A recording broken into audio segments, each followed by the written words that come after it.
recibir los beneficios de ser parte de la familia de Jesús, de ser parte de la genealogía de Jesucristo. Y vamos a leer la palabra de Dios en el libro de Mateo, Evangelio de Mateo capítulo 1.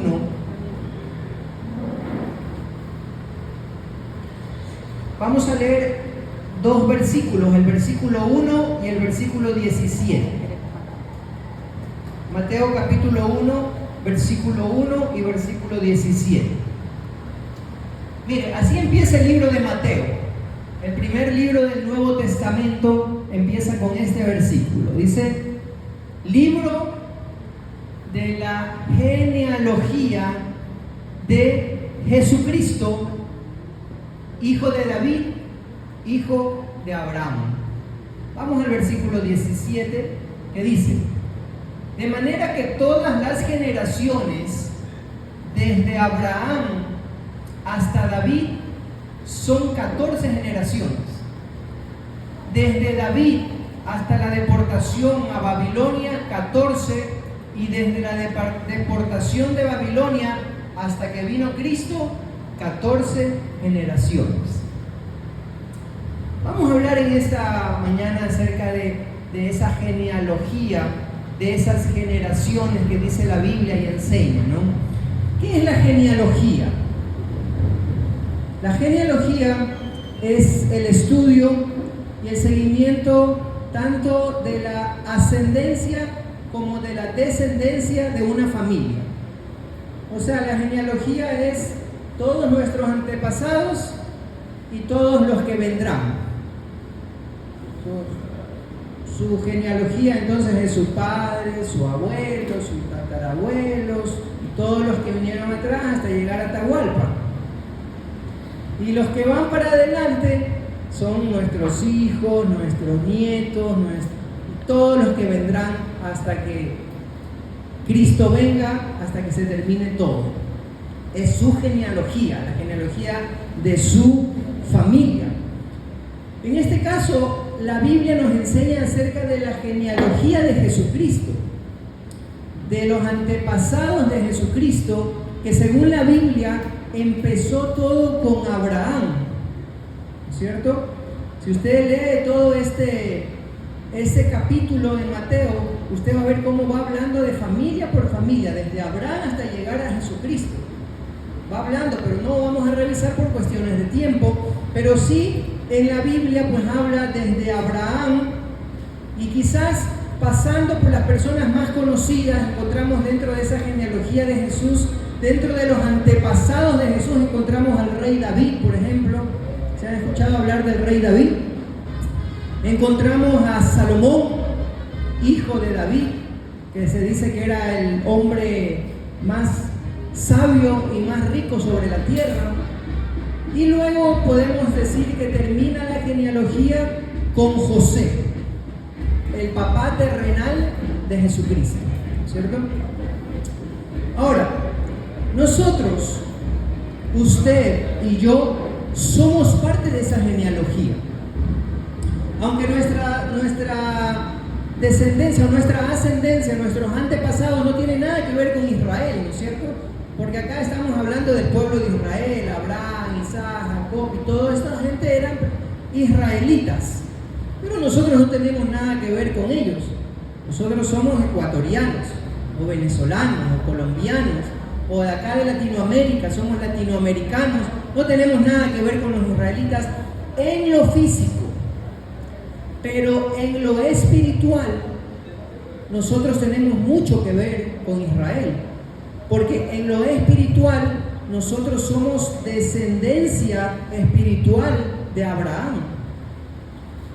El momento en que nosotros decidimos aceptar a Jesucristo como nuestro Salvador, nosotros pasamos a ser parte de la familia de Jesús en lo espiritual. Y miren lo que dice la palabra de Dios en el libro de Romanos, capítulo 11. Porque yo quiero que usted entienda que usted y yo somos parte de la genealogía de Jesucristo. Romanos capítulo 11, versículo 17. Pues si algunas de las ramas, cuando habla de ramas está hablando de personas, si algunas de las ramas fueron desgajadas y tú, hablando de usted y de mí, siendo un olivo silvestre, has sido injertado en lugar de esas ramas que fueron desgajadas, dice que nosotros que éramos un olivo de otro árbol silvestre, dice que hemos sido injertados en ese árbol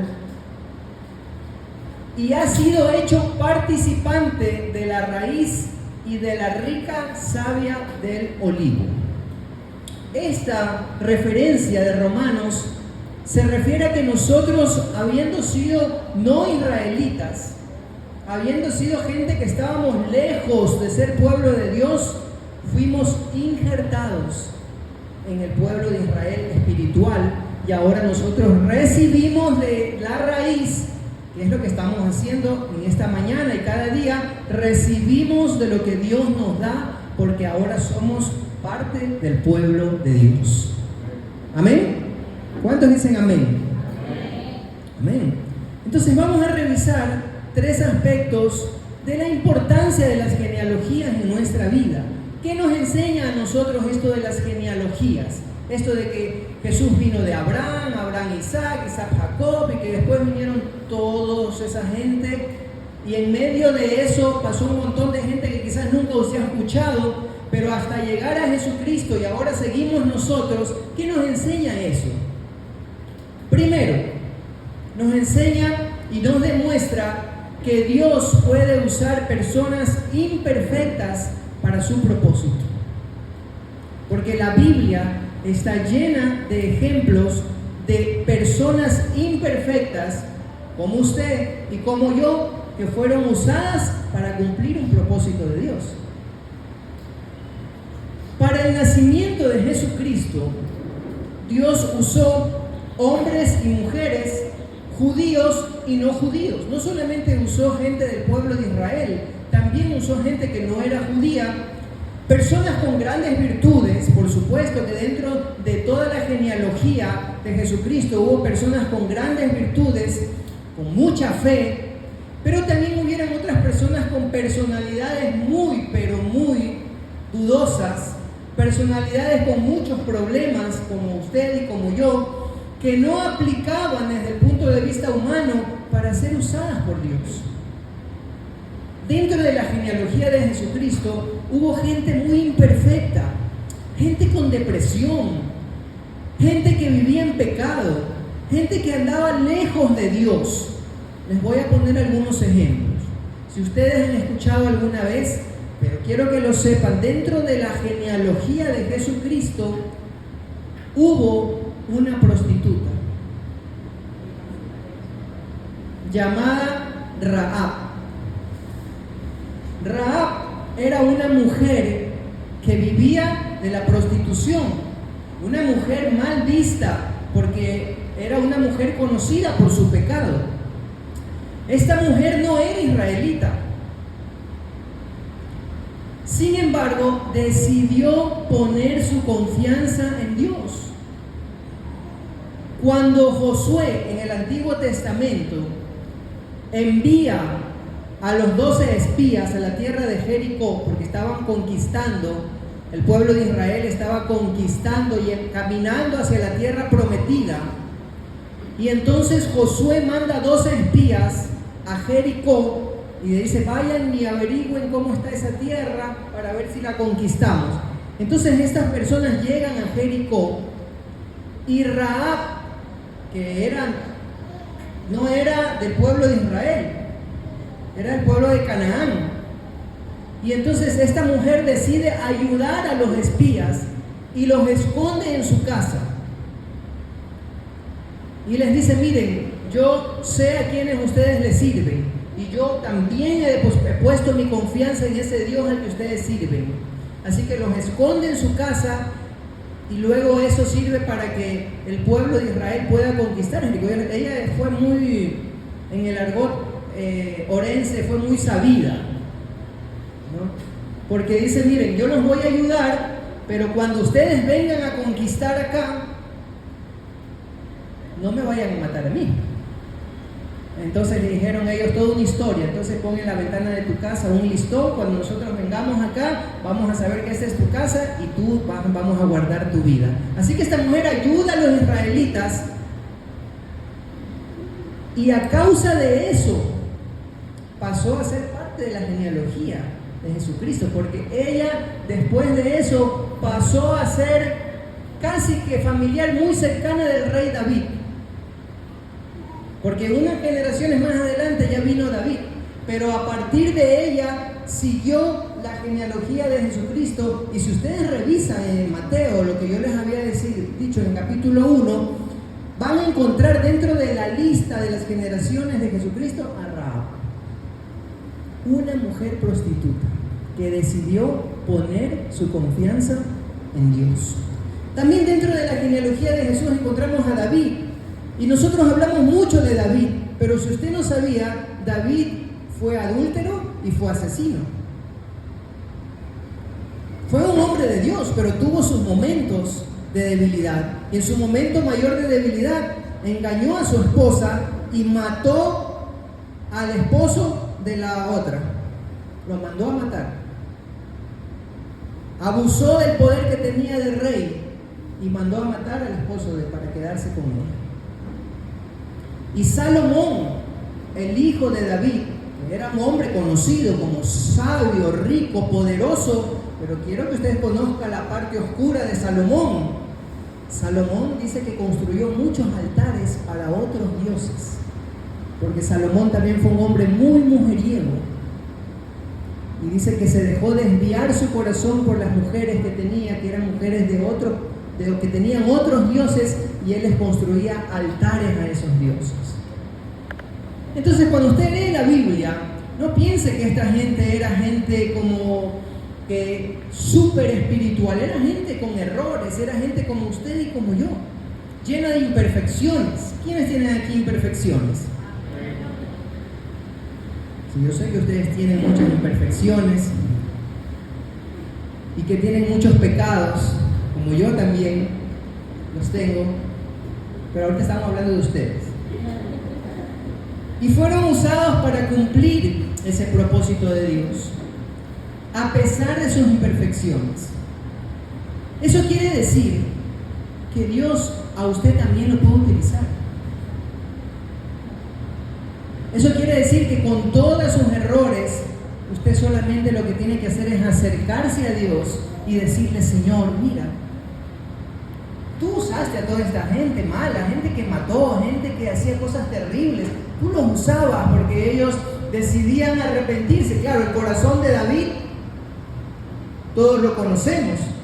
Era alguien que adulteró, pero después fue alguien que se arrepintió de corazón y fue a los pies de Dios a llorar y a clamar misericordia. Entonces, si nosotros, siendo imperfectos, nos acercamos a Dios, nos arrepentimos, le decimos: Señor, aquí está, tú conoces mi vida, tú conoces mi imperfección, tú conoces mis errores, tú conoces el pecado que me domina, el pecado que me tiene atado, el pecado que me tiene preso. Pero Señor, vengo ante ti, ten misericordia de mí, ayúdame, libérame de esto, ayúdame a entrar en tu propósito. Tenga por seguro que Dios lo va a tomar de la mano, lo va a levantar y lo va a convertir en una persona totalmente diferente, una criatura nueva. Lo va a hacer una persona que ni usted mismo se va a asombrar de usted mismo. Es decir, yo no sabía que yo podía hacer eso, yo no sabía que había eso dentro de mí, porque Dios lo toma, lo levanta, y dice la Biblia que Dios es el único capaz de levantar del polvo a una persona y hacerla sentar con los reyes. Que Dios es el único que te levanta del muladar, del lodo, del fango, donde uno muchas veces está, en el lodo del pecado, en el lodo de tantos errores que nosotros cometemos, pero Dios de ahí nos levanta y nos convierte en parte de su genealogía. Amén. Número 2. Estas genealogías de Jesús también nos demuestran que Dios se preocupa por las familias, que Dios está muy pendiente de las familias, porque en la Biblia se toma el espacio y el tiempo para escribir acerca de las familias. Si usted lee el Antiguo Testamento, se va a dar cuenta cómo hay muchos libros donde habla de genealogía. Hay capítulos enteros del Antiguo Testamento donde habla de las genealogías, familias. Quiere decir que la Biblia nos demuestra el valor que Dios le da a la familia. Para Dios no solamente es importante usted, sino que es importante toda su familia. Ahora, la pregunta es, ¿cuán importante es para nosotros nuestra familia? ¿Cuán importante es? Yo les pregunto en esta mañana a los esposos. ¿Dónde están los esposos? Levanten la mano los esposos. ¿Cuán importante para ustedes es su familia? ¿Cuán importante para ustedes es su esposa?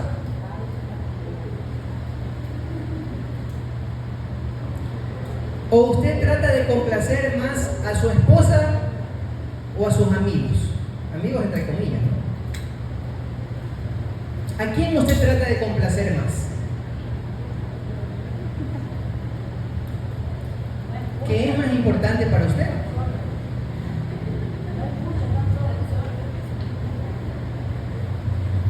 Entonces, es la importancia que usted le da a su familia. ¿Cuánto tiempo usted le dedica a su familia? Esa es la importancia que usted le da. El tiempo que usted le dedica es la importancia que usted le da. Ya, dejemos a un lado el tiempo del trabajo, porque a la final está trabajando. Pero el tiempo que no está trabajando, ¿a quién se lo dedica? Eso es lo que es importante para usted. Eso es lo que es importante para su vida. Ahora las esposas, levanten la mano las esposas. Justo llegó mi esposa. ¿Cuán importante es para usted la opinión de su esposo? ¿Y cuánto usted respeta a su esposo? ¿Cuánto usted lo apoya a su esposo? Porque la esposa es llamada a impulsar al esposo, no a ser una piedra de tropiezo para el esposo, sino a impulsarlo para que el esposo llegue lo más lejos que pueda llegar. Hijos, ¿cuántos hijos honran a sus padres? ¿Cuántos hijos respetan a sus padres? Y niños, hay niños aquí, no, jóvenes. Aún yo creo que debemos darle la importancia a nuestros abuelos. A veces los abuelitos están descuidados. Yo lo vivo eso por mi profesión, porque veo abuelitos que llegan solitos a la consulta. Solitos. Disculpe, ¿y su hijo y su hija? Ese sinvergüenza, ese malcriado, ¿qué le digo que están fuera del país? No, aquí mismo viven, pero nunca me visitan.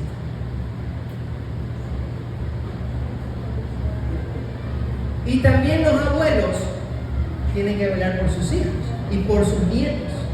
Porque yo he escuchado muchos testimonios de hijos que ahora son grandes personas que le sirven a Dios, quizás pastores o gente que está en las iglesias. Y yo les he escuchado decir, gracias a mi abuelita estoy aquí. Porque mi abuelita todos los domingos me llevaba a la iglesia. Obligado, pero me llevaba. Yo iba bravo, pero ahí mi abuelita, y gracias abuelita de mi vida por haberme llevado a la iglesia, aunque sea bravo, porque hoy soy esa persona de Dios, porque tú me sembraste en una iglesia. Y hay abuelitas que cumplen ese rol, porque a veces los papás no lo cumplen, o a veces los papás están ausentes, ¿no es cierto? Entonces también es importante aquí las que son abuelitas, que cumplan ese rol de velar por sus hijos y por sus nietos, de acercarlos a Dios. Y también ese es el rol que deberían cumplir los padres, ¿no es cierto? El rol espiritual de acercar a sus hijos a la iglesia, de acercarlos a Dios, de acercarlos a lo espiritual. Entonces, cuando nosotros leemos genealogía de Jesucristo, estamos entendiendo que para Él es importante la familia. No hay nada más importante que la familia después de Dios. Porque todos se van a ir. Y va a quedar al último la familia. los dos viejitos, solitos. Los hijos se van a ir y van a volver a quedar solos los dos viejitos. Entonces la familia es importante, porque cuando tú estás enfermo, ¿quién está ahí? Te aseguro, te lo firmo, donde quiera que usted vaya, se lo firmo, que cuando usted esté grave en un hospital, sus amigos que toman con usted y que lo llevan a las cosas malas, no van a estar ahí. Ninguno va a estar ahí, se lo firmo. Pero ¿quién va a estar? ¿Su esposa o su esposo o sus hijos? Esos a los que un día usted no los trató bien, a los que un día usted no veló por ellos, ahí van a estar, al pie del cañón. Por eso es que nosotros tenemos que darle la importancia que Dios le da a la familia. Amén. Y número 3, la genealogía de Jesucristo demuestra también que las relaciones personales y familiares son muy importantes dentro del cuerpo de Cristo, las relaciones interpersonales. Yo quiero revisar con ustedes un ejemplo que está en Lucas capítulo 1, versículos 39 y 40. Lucas capítulo 1, versículos 39 y 40 dice: en aquellos días, levantándose María, está hablando de María, la madre de Jesucristo, fue deprisa a la montaña, a una ciudad de Judá, y entró en casa de Zacarías y saludó a Elizabeth. ¿Quién era Elizabeth? Era la prima de María, prima hermana de María, casada con Zacarías, con el profeta Zacarías. Versículo 56. Y se quedó María con ella 3 meses. Después volvió a su casa. María, en esta historia, se encontraba embarazada. Estaba embarazada ya María. Claro, María estaba en shock, porque estaba embarazada sin haber tenido relaciones con su esposo. Así que María estaba, yo pienso que el estado de María los primeros semanas y meses fue un shock emocional para ella, ¿no? Se le aparecen ángeles a María, porque en toda esta historia, para que María pueda entender lo que estaba pasando, dice la palabra que Dios envió ángeles a hablar con ella. Entonces, la vida de María estaba convulsionada. Jovencita, no se casó, embarazada, ha visto ángeles. Esa muchacha estaba en shock, como cualquier mujer debe haber estado en shock si vivía esas circunstancias, ¿no? Ahora, ¿qué hace María en esta instancia de su vida? Dice que va a visitar a su prima Elizabeth, que Elizabeth también estaba embarazada. ¿Quién era el hijo de Elizabeth? Juan el Bautista, el primo de Jesucristo. Aquí todo queda en familia, ¿no? Así que, ahora, esta chica, Elizabeth, también había quedado embarazada por un milagro, porque dice que ella ya tenía una edad avanzada y había sido estéril toda su vida. Así que toda esta familia estaba convulsionada. 2 mujeres de la familia embarazadas. La una sin haber tenido relaciones y la otra ya viejita y embarazada. La familia debe haber estado como, ¿qué pasó aquí? ¿No? Era una convulsión en esa familia. Pero ¿qué hizo María?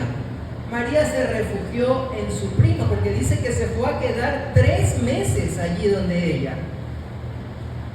O sea, claro, ella debe haber estado, pues, ¿qué hago, no? Embarazada, solita, que yo me voy donde mi prima, ahí me voy a meter y ella también está embarazada, y entre las dos nos vamos a dar ánimo, entre las dos nos vamos a ayudar. Así que es lo mismo que yo pienso que nosotros debemos hacer en estos tiempos: buscar ayuda y buscar refugio en otras personas espirituales que nos puedan ayudar a pasar, porque de alguna u otra manera muchos vivimos alguna circunstancia como ese shock de María, quizás estamos pasando por alguna etapa en nuestra vida, quizás en el matrimonio, o quizás en el trabajo, en lo económico, estamos pasando como que por esas tormentas, ¿no es cierto? Porque todos pasamos por tormentas, a veces que parece que ya se hunde el barco, parece como que ya... Pero, ¿qué es lo que tenemos que hacer? Refugiémonos en las relaciones interpersonales dentro de la iglesia. Es decir, que consigue a alguien que te ayude a pelear tu batalla.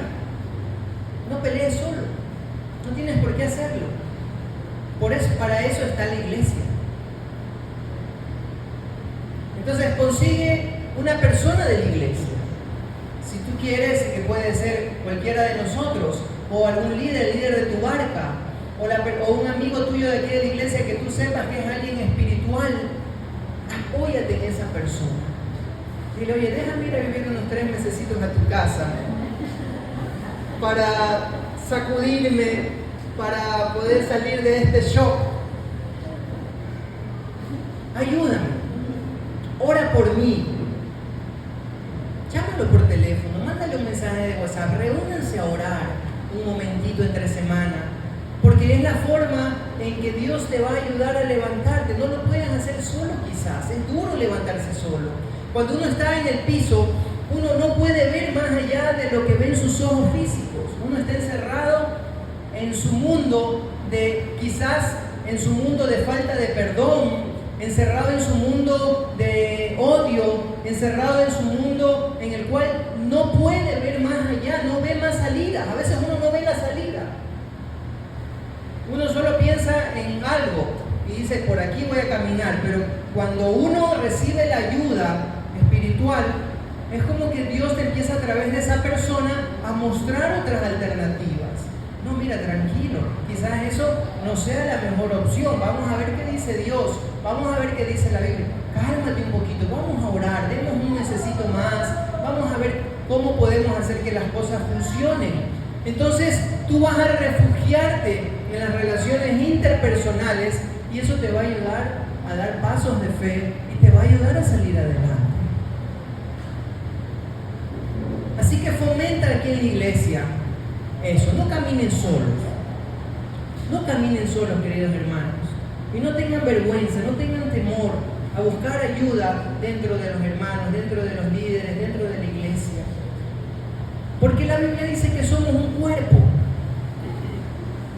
Y el cuerpo está unido.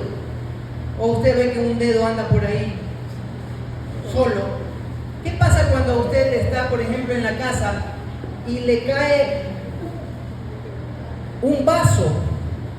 Usted está en zapatillas y le cae ese vaso así, pero con el filo de esos gruesos le cae en el dedo gordo. ¿Qué hace usted? ¿No es cierto que usted nos dice, ay, me cayó? ¿Qué hace usted? Pega el salto, pega el brinco, responde la boca. A veces, si usted no está muy espiritual, por ahí se salen unas palabras medias raras. Se coge enseguida, se agacha, se toca, se soba, la cara se frunce, los ojos se hacen chiquitos, todo el cuerpo reacciona. ¿Sí se ha dado cuenta? Que somos un cuerpo. Así, cuando usted esté mal, cuando usted esté pasando por un momento difícil, tenemos que reaccionar como cuerpo. Pero usted tiene que buscar ayuda, pero usted tiene que pedir, porque quizás en este cuerpo no nos podemos enterar, ni tampoco vamos a andar pidiendo que nos chismeen, que nos hagan el chismerío santo. Es decir, ¿cómo, mire, cómo estará? ¿Cómo está? No, nadie va a estar preguntando, pero usted tiene la obligación de decir, mire, llame por teléfono, mire, ¿sabe que estoy pasando por esto? Ayúdenme a orar, ayúdenme a pedirle a Dios por la vida de tal persona, ayúdenme a que estoy pasando en mi casa por esta tormenta, quiero salir adelante, ¿cómo hago? Entonces usted va a recibir el refugio que hay de la sabiduría que Dios da a la iglesia para que usted pueda salir adelante. ¿Amén? Amén. Quiero concluir entonces preguntándole en esta mañana si usted ha entendido que Dios lo puede usar a usted con todos los defectos que usted tiene? ¿Sí cree que Dios lo puede usar? Claro que Dios lo puede usar. ¿Entiende usted que Dios tiene un propósito para su vida? Y que los defectos que usted tiene no son una limitante para que Dios cumpla ese propósito en su vida, porque Dios va mucho más allá de nosotros, de nuestros defectos. Quiero preguntarle también si usted se está preocupando por su familia como Dios se preocupa por nosotros. Y preguntarle si usted ha desarrollado aquí en la iglesia las relaciones interpersonales. A mí me preocupa eso, que dentro de la iglesia haya gente que vaya caminando así solita como una ovejita que no tiene rebaño. Me preocupa eso, me preocupa demasiado, porque es como que, ¿para qué somos iglesia entonces? No ande solo, no tenga vergüenza. Fomente las relaciones dentro de la iglesia, porque somos como que ese mismo rebaño.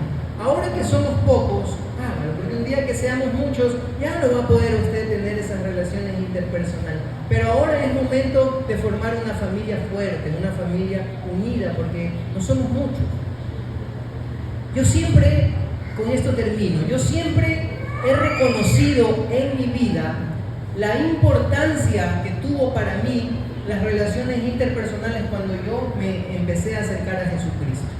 Porque yo nací en una iglesia de jóvenes. Cuando yo me convertí, éramos una iglesia de unas 200 personas, todos jóvenes. El 80 o 90% de la iglesia éramos jóvenes estudiantes. Y el ambiente que se desarrolló ahí fue algo muy importante para mi vida. Porque nosotros desarrollamos una familiaridad tan fuerte que como éramos estudiantes y muchos éramos también de otras ciudades y no teníamos ahí nuestra familia, fue como que esa se convirtió en nuestra familia. Entonces, si no dormían en mi casa 15, 20 personas cada noche, dormíamos en la casa de algún amigo, en la casa de otro hermano, en la casa de otro. Todas las noches hacíamos karaokes, todas las noches veíamos películas, todas las noches veíamos prédicas, hacíamos entre nosotros ayunos, los fines de semana nos encerrábamos a ayunar ahí en mi casa. Se convirtió en algo tan fuerte, que yo después con los años he reconocido cómo eso guardó mi vida, cómo eso me hizo que eche raíces fuertes en el cuerpo de Cristo, en la iglesia. Y yo veo hasta ahora, porque hasta ahora tenemos un grupo de WhatsApp con algunas de esas personas. Y veo cómo eso fue tan fuerte para yo poder afirmarme como alguien que le quiere servir a Dios. Pero si usted anda solo por ahí, como que no fomenta las relaciones, créanme que va a ser muy difícil para usted salir adelante cuando llegue el momento de la prueba. Yo le digo a mi esposa, a veces le sé decir, yo me acuerdo que cuando yo recién empecé, formamos este grupo tan fuerte, que yo no tenía tiempo de pecar. Literalmente no tenía tiempo, porque si no estaba en la universidad, estaba en la iglesia. Si no estaba en la iglesia, estaba en la casa de alguno de los jóvenes haciendo algo de la iglesia. Estábamos haciendo obras de teatro, estábamos yendo a convenciones, hasta viajábamos a otros países en ese tiempo de estudiantes, ¿no? Locos totalmente. Nos íbamos a otros países, a convenciones cristianas y cosas así. O sea, yo recuerdo y ahora digo, es que no tenía tiempo de pecar. Mi tiempo era consumido por Dios, por su obra, y cuando tenía tiempo estudiaba un poco. Así que es algo fuerte que tiene que desarrollarse en usted. Desarrolle las relaciones interpersonales dentro de la iglesia, porque eso va a ser mucha bendición para su vida. Amén. Así que vamos a orar. Lo invito a ponerse de pie.